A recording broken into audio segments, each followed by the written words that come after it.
my name is Lizzete, and my topic is on childhood obesity. My major claim is that the food industry advertising tactics contribute to childhood obesity. My first supporting claim is that fast food marketing influences the way parents select their children's eating behaviors. And my second supporting claim is that the media has contributed to children's eating patterns and food choices. Third claim, the food industry collaborates with schools to promote foods with no nutritional value. So back to my first supporting claim. The Campaign for Commercial-Free Childhood is a national coalition of healthcare professionals, educators, advocacy groups, and concerned parents who counter the harmful effects of marketing to children through action, advocacy, education, research, and collaboration among organizations and individuals who care about children. The campaign did some research on the Star Wars movie promotions, and they found that Star Wars promotions encouraged repeated purchases of junk food, where to collect all 31 Star Wars Super D toys for free, kids would need to purchase more than 5 Burger King children's meals per week during the 6-week promotion.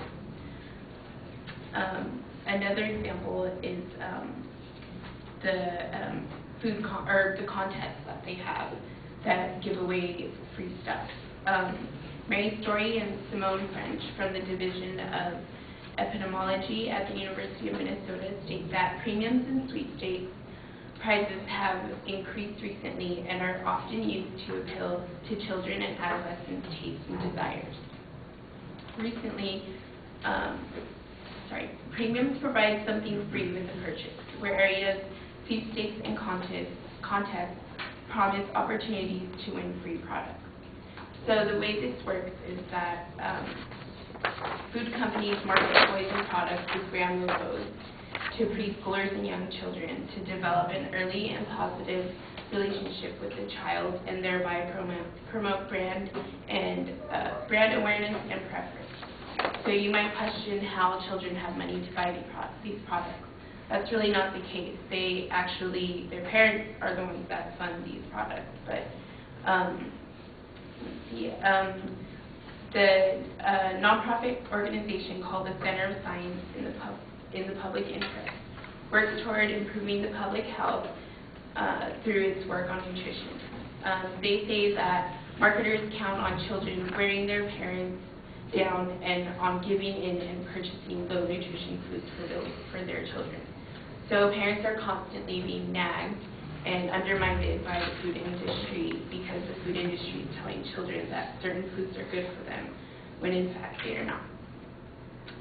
My second example is that fast food advertises competitive prices for a substantial amount of food while being very convenient.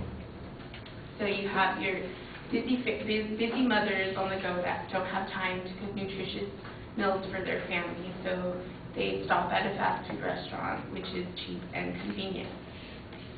The Healthy Heart Project, in association with the New York State Healthy Heart Coalition, state that fast food restaurants and their advertisements are permeating our neighborhoods, schools, television, and culture. Corporate goals aim to make these chains more geographically accessible, adding more and more chains to neighborhood streets.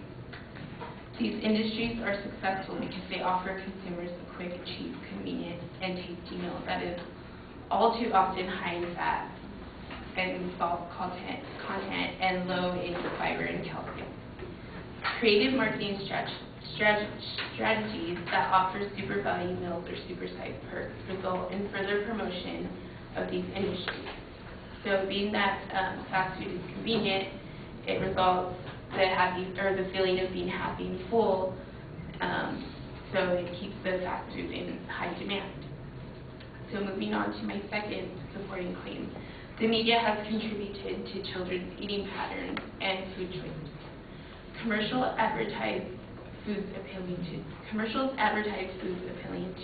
children. Mary Story and Simone French say that over 75% of U.S. food manufacturers' advertising budgets and 95% of U.S. fast food restaurant budgets are allocated to television. U.S. children between the ages of 2 and 4 view 2 hours of television daily. This increases 3.5 hours near the end of grade school. They also illustrate a descriptive study that examined U.S. food advertising during 52.5 hours of Saturday morning children's programming. 564 food advertisements were shown on average. 11 of 19 commercials per hour were for food. Of these ads, 246 promoted foods such as candy, soft drinks, chips, cupcakes, or cakes, cookies, and pastries. Fast food restaurants advertising was also prevalent, comprising 11% of total food advertising. So here you can see that children are being sucked in to advertisements, and they're wanting to try new snacks and that are not nutritious and promote weight and health issues. Another example is that the entertainment industry uses children's characters to promote the food industry.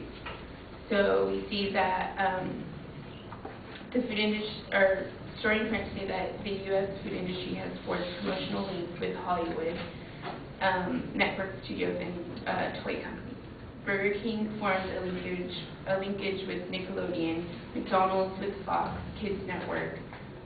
Disney signed a 10-year global marketing agreement with McDonald's, and Coca-Cola and Disney partnered to build ties in children's characters with food.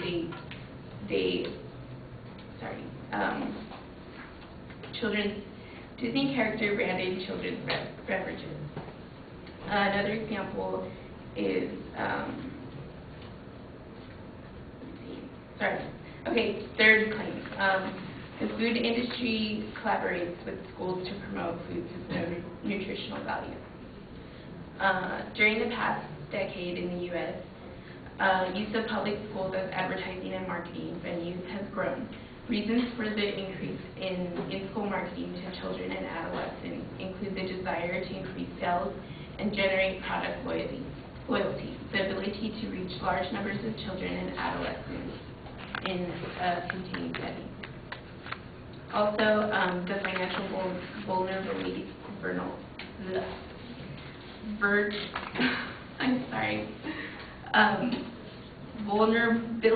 of schools due to chronic funding shortages.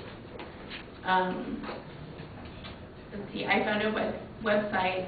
It was a fundraising website, and their first sentence on the website was, "We offer the highest profit fundraising ideas with quality and satisfaction for your church, school, sports team, or other nonprofit organization fundraisers.